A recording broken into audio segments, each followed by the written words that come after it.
Well, welcome back to this week's episode of MVP Real Estate Podcast, Season 3, Episode 32. We have Sarah Janzen here from the bright and sunny Toronto. So welcome. Thanks for giving us the time. Thanks a lot, Mark. It's great to be here. Yeah, it's fun. And we talked a little bit before we started airing, and it was more in the coaching realm is where you focus on, correct? Yeah, so my husband and I have an online business where we do coaching and training, predominantly in the career space, but it's a lot of mindset coaching to get people where they want to be in their career. But you and I got connected on the real estate side of things because I guess, I've had a couple of careers, but I've always been a moonlighter in renovations. And I'm in my 40s now, but I bought my first house on my own as a single, young single woman at 24. And it was super, super scary. So I have this like soft spot in my heart for renovations. And I believe I think it's a big, scary world for a lot of women and a lot of young women. And for me, it's been pretty lucrative. And it's actually allowed me to leave the 9 to 5 and, jump into entrepreneurship. So it's provided me a lot of freedom. Yeah. It's cool to see how young you got started, because at 24, right, I was managing a bar. That's what I was doing. So right. The fear of jumping and investing in a property and flipping it and all that stuff was like way over my head at that point. So kudos to you for getting going early. And it sounds like you kind of stumbled upon it-ish. Well, interestingly, no, it was actually very, very intentional. So at 24, okay, cool. I think I bought, it was, I forget which one, but I got into I picked up a self-help book, and it was kind of like How to Make Millions. And it ended up being more about your mindset and how to essentially manifest things. Do you remember what book it was? I do. It was Millionaire Mindset by T. Harv Eker. Okay, I will. Well, I'm going to add that to my Amazon cart because I haven't read that one. But I feel like everybody who starts the book has that one, or starts a career or a business, has the one keystone book. That's it. And I was fresh out of, I don't even think I'd finished university. And I had bought this book because I wanted to retire by 35. That was at 20, that was my goal, right? So let's start early. Let's figure out what's the millionaire mindset? And it was less about making $1 million and more about being happy. And it kind of got me set on this thing. But one of the things that along that journey was, they didn't call it manifesting then, but I don't think, anyway, maybe they did, but it was more about how to create your world. And I always wanted to, I think my mom had instilled, real estate was a really good investment. So I always wanted to have real estate. I always wanted to buy. I didn't want to rent. I wanted to own. And so at 24, I had no job. I had no money. I just graduated from university. I had no prospects. But I'm like, I'm going to hire a real estate agent. And any real estate agent who's listening is probably rolling their eyes, because I was that girl who had no way to buy a house. And I enlisted this real estate agent. I'm like, let's go see houses. And I had no money, let alone a budget. And we started going to see houses because I wanted to see what I would like. Mm-hmm. We saw some cottages, we saw some, 2-bedroom homes, 3-bedroom homes. I was a single 24-year-old girl. And that's how it started. So I manifested this, or started not realizing what I was doing. And then I entered a golf tournament with my soon-to-be ex-boyfriend. And it was a charity golf tournament, and you had to buy a ticket. I think the entry was $100. Now this is back in the 200s, and I had 2004, I think. I had no money. $100 was a lot of money. Oh yeah. I don't want to do this, but I'll do it because I just want to get this over with, whatever. Entered this golf tournament, and sure enough, I won the final prize, which was a trip for 4 people to go to Scotland for 11 days and golf 8 of the whatever best golf courses in Scotland. That's a nice $100 trip. It was great, except I wasn't a golfer. I didn't want to go on this golf trip with 3 other people and whatever. So I cashed it in. Nice. And that cash So I think I ended up splitting it with that soon to be ex, and I got $10,000 cash, and that provided me Dang. a big first down payment on this Yeah. house so I bought the only house I could afford at the time. It was $160,000 on the wrong side of the tracks in this university town that I was living in at the time. And it was a complete dump. And I lost that boy, left the guy. And I'm like, okay, this is going to be a good, post breakup project. So I Yeah. renovated the whole house, and then a couple years later sold it for a lot more than I bought it for. And that was how I Wow. got into real estate. You That's are awesome. amazing. That is a really, really cool story. Thank you. So that has just started me off, and I loved it. I loved the process of renovating. I went from knowing nothing to, doing pot lights and electrical, drywall, plumbing, flooring, you name it. I pretty much did it in that first house. And then, it didn't sell it for a ton, but made some money, and then bought another place, did the same thing with that place, then moved, bought another place, and it's just kind of been up leveling since. Not just my knowledge, but you make a little money and then you reinvest it in the next property. See, I want to play this podcast for my husband because I'm the crazy girl who's like, Jason, it's not that hard to skim coat walls, right? Because all of our walls were textured. So then he's like, okay, Natasha, why don't you try this little spot? And so I'm like, whatever. So I skim coated all of the walls in our house and it looks amazing. But he was like, I don't think he was very happy with the mess it made, but he would learn. But so I think there are some things you really have to focus on. And then there's some things I find really meditative. So I find drywall is meditative. Painting is meditative, like those things that you're just doing the same, the same motion. Yes. I put on some music late at night, like everyone else in the neighborhood is sleeping, and I'm up at like 1 a.m. drywalling just because it's therapeutic for me. But that's how crazy I am. Yeah, no, I love it. I've learned so much in my own house just doing some of the projects because my husband, he's good at starting projects, kind of, but he doesn't like to finish them. So then I'm like, that's fine. I'll do it. Just get out of the way. That's it. That's awesome. Yeah. I live on the wrong side of the tracks as well too. So.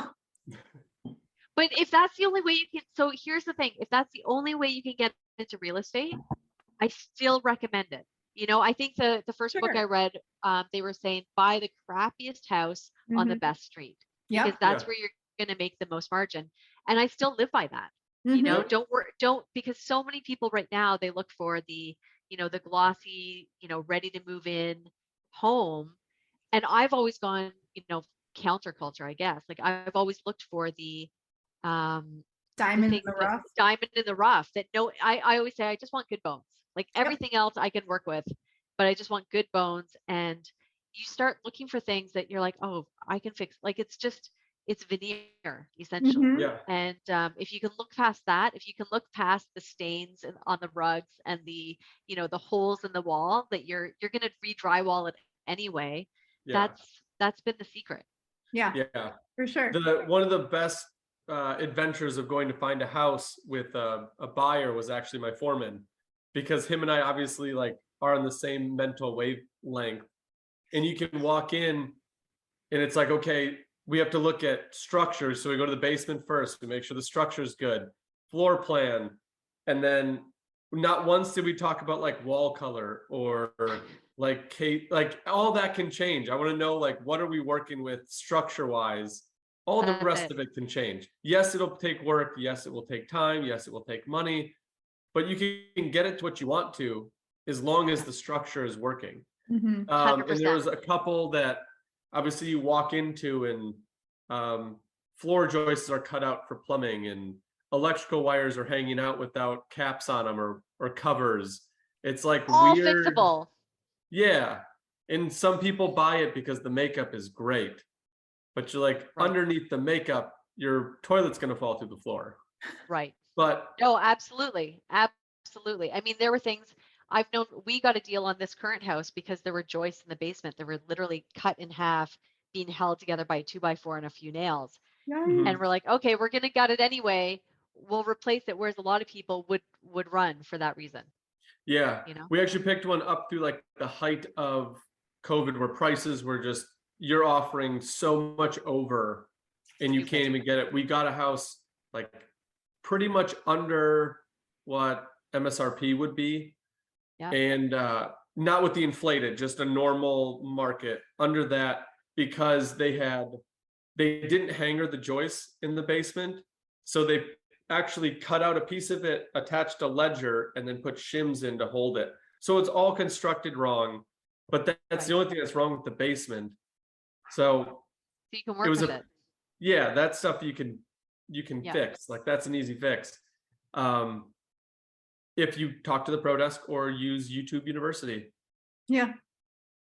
That's 100%. Or if you want to do it the right way, obviously engineering firms out there will help you. We do have an engineering firm on that to sign off. I guess I should give like the legal route so people just don't go around like doing what they want. We did have to get an engineering plan off to sign off. The city does come and inspect it to make sure it's done correctly. So it's not like it's throw some duct tape on it and it'll work.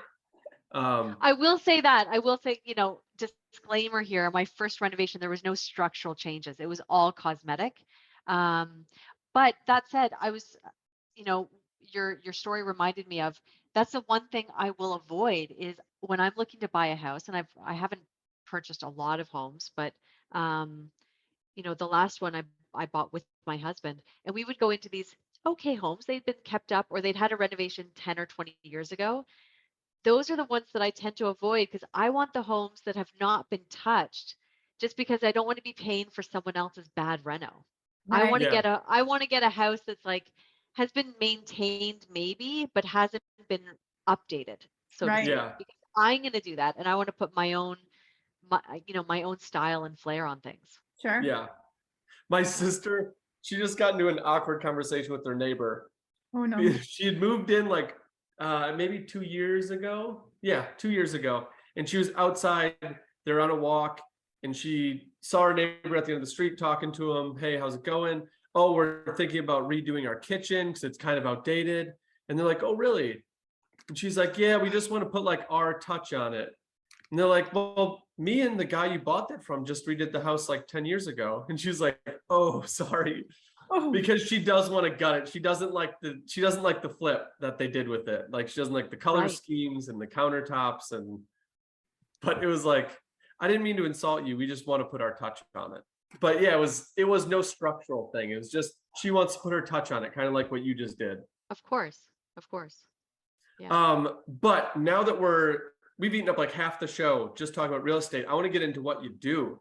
So, all right, coaching. That is your main focus, correct? Yeah. And you go through all different industries. Yeah. Or what industries do you kind of like specify as your niche? Well, interesting. So what we focus on right now is usually we help guys get their mojo back. Professional men who have lost their mojo, we help them get their career mojo back.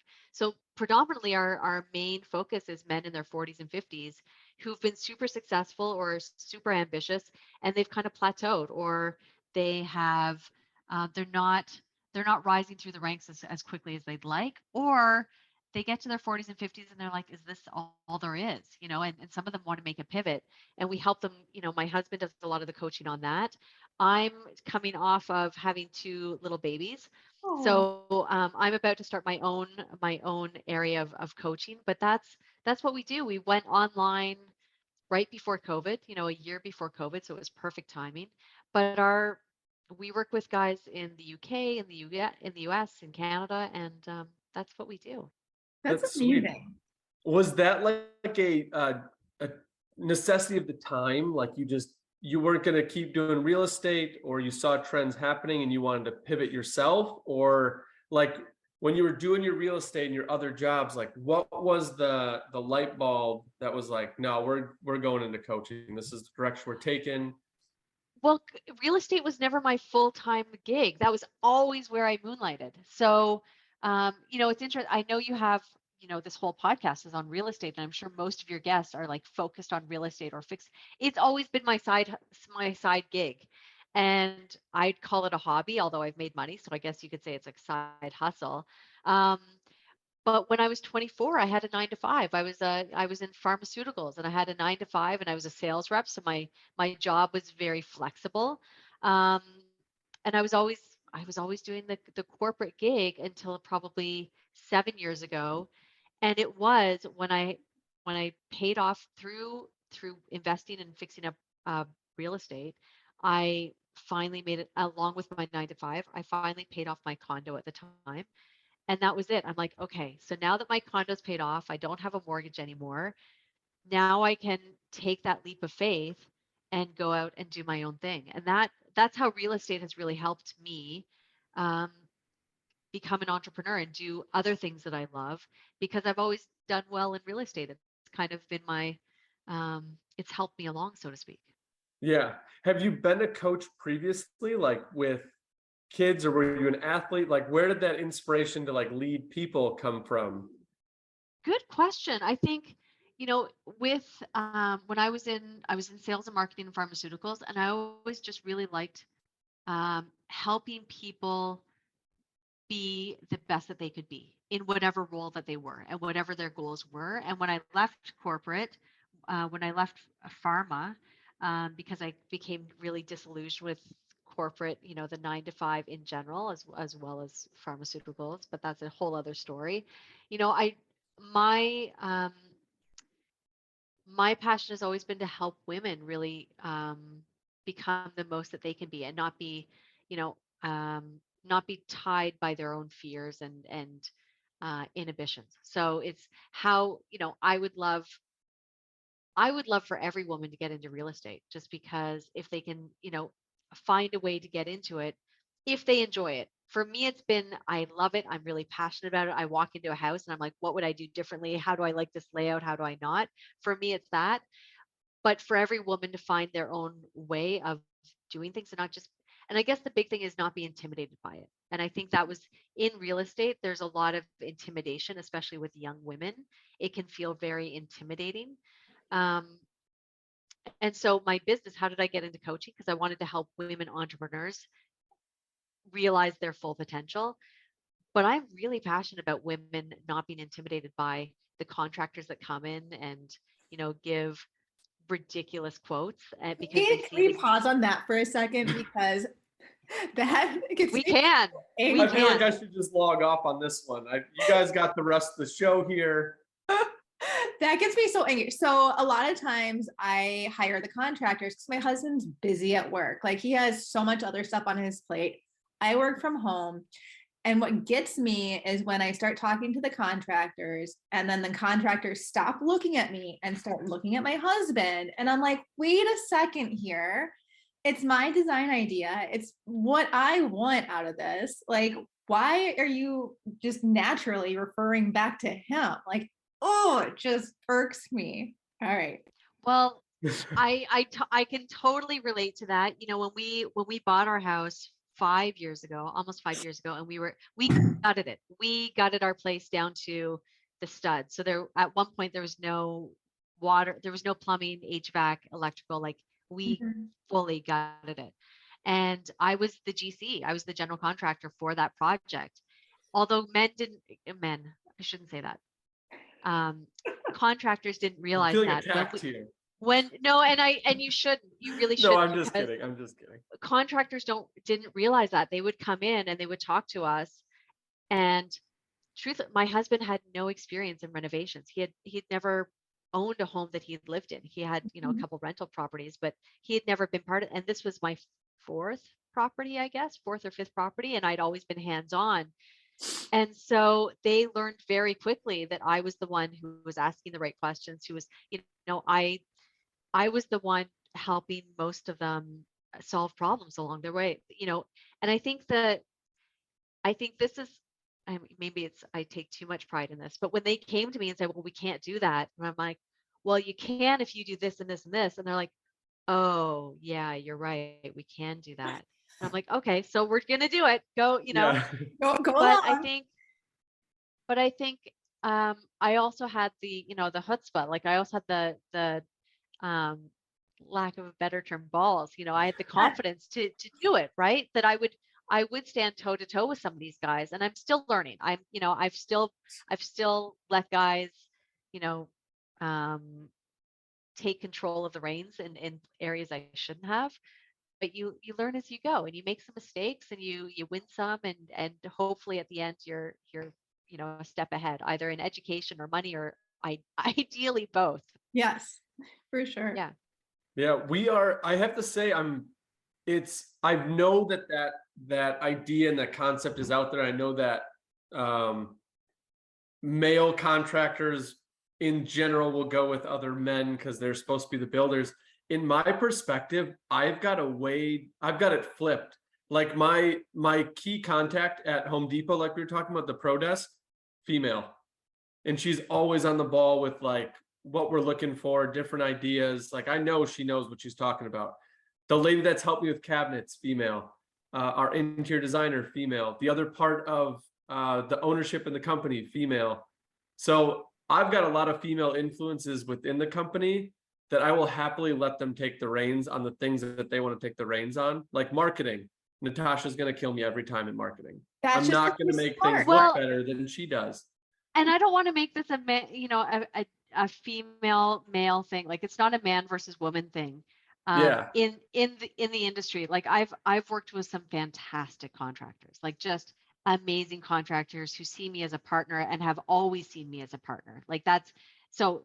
I don't want to make that broad generalization. Yeah. But the generalization that I will make is that a lot of women who want to do things and maybe not have as much money to hire people, or they do, but they're intimidated by the whole reno space.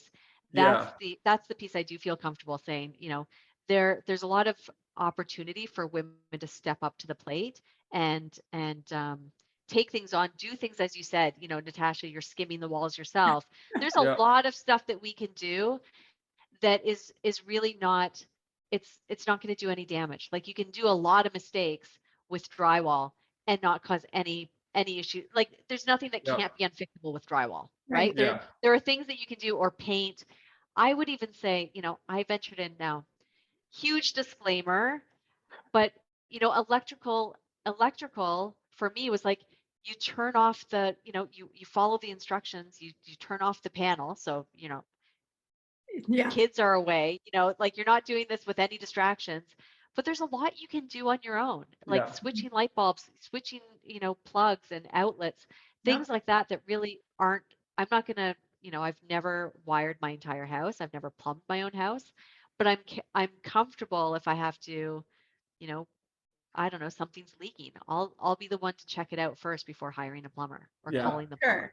For sure. Yeah. And you save a lot of money, and you save a lot and the other thing is, I will say, if you start learning how to do this yourself, or you do a little bit of education on how it's done, then the quotes that you get from contractors, you start to see whether that's worth it or not, right? And you start to say, okay, am I willing to pay that, or can I do it myself? Or maybe I can do it myself, but it's totally worth having someone else do it for you. Right. Yes. And I've personally ran into a lot of those situations where I'll learn how to do it, I'll do it, and I'll be like, yes, and it does still pay to have somebody else do that. 100%. But the other thing is, like for this, we recently did a major reno on our home. So we bought our home 5 years ago. We gutted it. We did everything we wanted to at the time, and then we had 2 kids, so we had to expand. So we did another major reno. And our drywallers that we hired, there was a new team. It wasn't the team that we had 4 years ago. It was a new team who, dropped the ball and left us with a final sand that wasn't done the day before the painters were supposed to come here. Really? And we were at the cottage, so we're like, is it done? Is it done? They're like, yeah, we're all good. And, stupid of me, silly of me, I'd paid them the majority of the money. We came home and we're like, oh, there's a final sand that needs to be done. Luckily, my husband and I could do it, right? So you're not intimidated. You're not like, you can fill in the gaps when things aren't done to plan. And I know, Marcus, I see you looking at the clock. I don't know, where we're at. I had to turn on my dog collar for my yard, so I apologize. No worries. No, I wasn't looking at the clock. I did have a thought on that though. what you were talking about before with like the fear of women like stepping up and taking the role and doing those things. There's actually one specific person on Instagram that I do follow. She's from Canada, so I don't know if you've heard about her, but Investor Girl Love Brit. her. Oh, cool. I don't know about her. I'll check her out. Active on Instagram, always like creating new things, and like she's buying property, she's syndicating with other people. Like she is active. Cool. She's a go-getter. And I first heard about her on Bigger Pockets, the podcast for like all real estate everybody. She was on the show like 4 or 5 times, and I'm like, all right, I got to start following her. And then from there, it's like there's some female that does tile, there's a female that does electrical, and all these people on Instagram that I'm following, and I don't care if it's male or female, like they're giving out great information. So like I'm here to take. And that's the thing. We've kind of gotten into the gender thing but it's not about the contractors and the people doing the work. For me, it's about the homeowner. Like if you're a homeowner, if you have the means and you're looking at getting into real estate, but it seems really scary. And who am I to be a young 20-something-year-old, person getting into real estate? Or can I afford it? Or the only thing I can afford is this dilapidated or, rundown home. Yeah. For me, that's my message is, if you have the inclination, if you're interested at all, there's a lot of opportunity for young women or women in general to really step up in the real estate and renovation game. No, absolutely. I completely agree. So do you take more of like the female leadership and your husband takes the male? Not to do like a more of a divide, but now you're talking about female, but before we were talking about empowering like the male in career shifts. Like, so is that a paradigm that you guys work with, or is that it just we stumbled upon it during the conversation? It happens to be true, but and I want to say, why is that? I think because my husband was drawn to helping anyone. He has male, female clients, but there's one particular niche of the area that we help, that he's created this program and helps people, that it tends to be, without going into too much detail, a lot of men who reach that plateau in their 40s and 50s, and traditionally it was called like midlife crisis. But a lot of it, when it's related to your career, oftentimes it's because men have lost touch with that masculine edge that they have within them that has really allowed their career to take off. And at some point, we find that either they've had a major divorce that's like rocked their confidence. They've lost a job, had a really bad boss. Sometimes they've had to take the caretaker role, like their parents are getting sick, and so they take the caretaker role, or their wife takes on this, crazy empowering career, and then they don't know where they stand in everything. So not to generalize everything, but a lot of it made sense to focus on men specifically, given the nature of how we want to help these people. That makes a lot of sense. Yeah, for sure. Yeah. And for women, it's different. Like I would argue for women who have, lost their edge in their 40s and 50s, I wouldn't help them focus on their masculinity, right? Like that would be probably the opposite. So it's a matter of how we're helping people versus just wanting to focus on one or the other. Right. Yeah. And obviously a lot of things change from when, let's say, these males that are in their 50s that have, lost their confidence from when they started. Usually, and this is a very big generality, the people that are 50 in those positions are usually those that are in their 20s, 30s, like power, like I'm going to get there. And then when you 100%. Reach there, it's like, okay, now I'm here, but like, do I still have to drive like I drove when I was 20, 30 to get to where I'm going to when I'm 70? Like it's a weird position to be in. And a lot of not guys, there yet, so I can't speak. Or a lot of guys say, I have a lot more to give in me. Like I'm not ready to retire, and yet I don't have the confidence to step up, or something's happened in their life that's thrown them off kilter, and they just need to regroup and recenter. Yeah, there was something that, and I can't remember what book or podcast I read it from, but it was basically once you stop learning, you're done progressing. Mm-hmm. Like, do you find that these people that are their 40s, their 50s have stopped like the edge of learning? Like, have they Not stopped? always.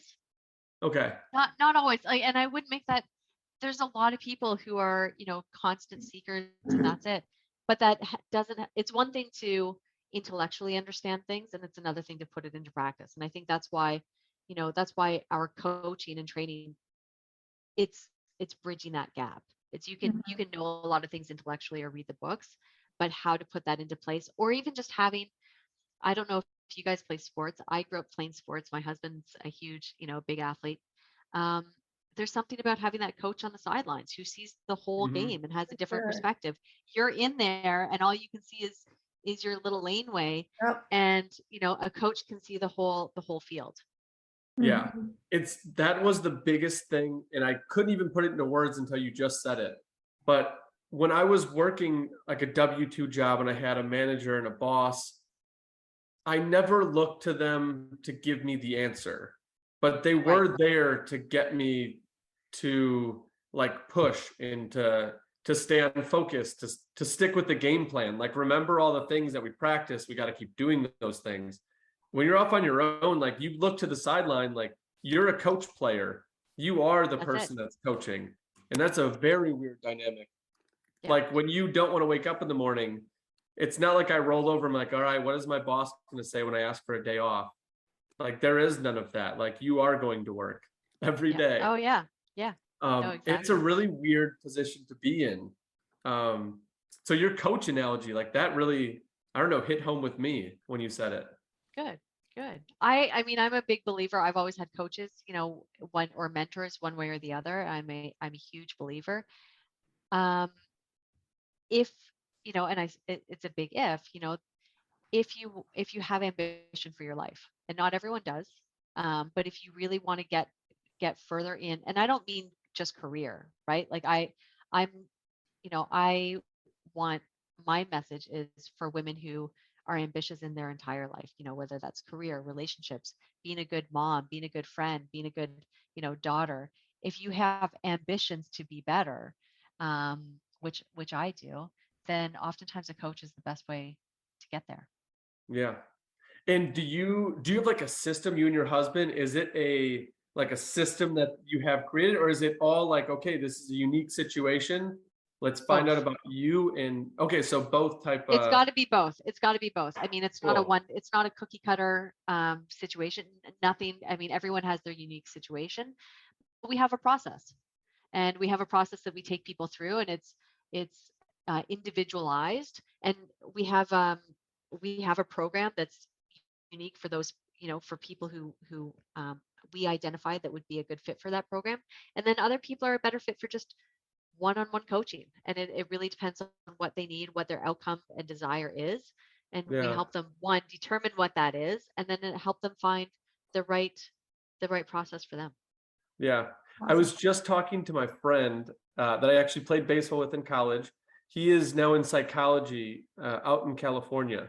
And when I was through my psychology department, the biggest, newest thing was CBT, the cognitive behavioral therapy. That was the thing. Here is your plan. This is how we work through it. And we're going to get to the other side and we're going to be better. But now he is now specializing in DBT, which, have you heard of that? Because this was new to me as of 2 weeks ago. But it's dialectic behavioral therapy. So it is like everybody has its own situation. We need to find out what they're struggling with and what the best game plan for that person is, rather than saying, here's the mold, fit inside this circle, and this is how we're going to get you to the other side, which I thought was super cool because it's way more personal. In, I mean, a lot of the struggles that we're seeing now is that not everybody's going to fit into this box that you want to check. Like the school systems where everybody needs to do the same thing all the time. And it's like, every kid is so different. For sure. And I think it's a good balance of both, right? Because there's, we see patterns. So not every kid is the same. Not every 40-year-old man is the same, but there are patterns. And I think part of the challenge is that a lot of people think they're doing it on their own. Like, they are, a big misconception is, you are so unique that you're the first person who's ever felt this way, and I've heard people say that about divorce. It's like, 50% of the population goes through a divorce, and yet when you're in it, you feel like you're utterly alone. And so when you are a 50-year-old man, and I'm just using this because that's part of who we work with, if you're a 50-year-old man who, had your career trajectory on, you were CEO, you were on the C-suite path, and all of a sudden you're 50 and you're nowhere close to that, and your current boss doesn't see the potential that your boss when you were 30 did, you really feel alone. And I think that's part of why having someone who can understand those patterns, understand and help you see that you're not alone, but also has a process to help you get back to wherever you want to get. So everyone is unique. There's different reasons people got there. There's different things that they're struggling with, but to have someone have that experience and have the tools and the wherewithal to coach you to where you want to go is, it's pretty phenomenal. Yeah. Sure. And it's crazy how many times those thoughts pop up when you're going through something traumatic or a struggle or something like that. The expectations that you had, like you were saying, that 50-year-old man, the projection was like CEO, gonna happen. That's right. And now he's 50, not there yet. And he's like, what is the issue? What did I do wrong? Yeah. Like and you put it the expectation out there, but what else did you do? Like, do you have kids now where you didn't have kids before? Like, did you coach, like the little things? Did you coach any of their games or their teams? Like that took away from hours you could have been at work. And this is the thing, and I use that example of like C-suite, the C-suite path, but there's some guys who actually have reached their potential in terms of their title, but they're stressed, they're overworked, they're burnt out, and they're not being the dad that they want to be at home or the husband they want to be. And the rest of their life is crumbling because they're like gripping, just hanging on by a thread at work. So it really depends, but regardless, they're not where they want to be, and so they come to us looking for a way back. Yeah. Yeah. Man. Well, that's cool that there's a service out there, because I know I listen to podcasts all the time that kind of talk about the balance and obviously self-help books that you've mentioned, which we have to, did you get the name of that one? Because we got to put that in the show notes. I'll send it to Natasha afterwards. Okay. Thank you. Yeah. Because the book that I read right when I started was The Subtle Art. Have you ever read that one? Of giving Yeah.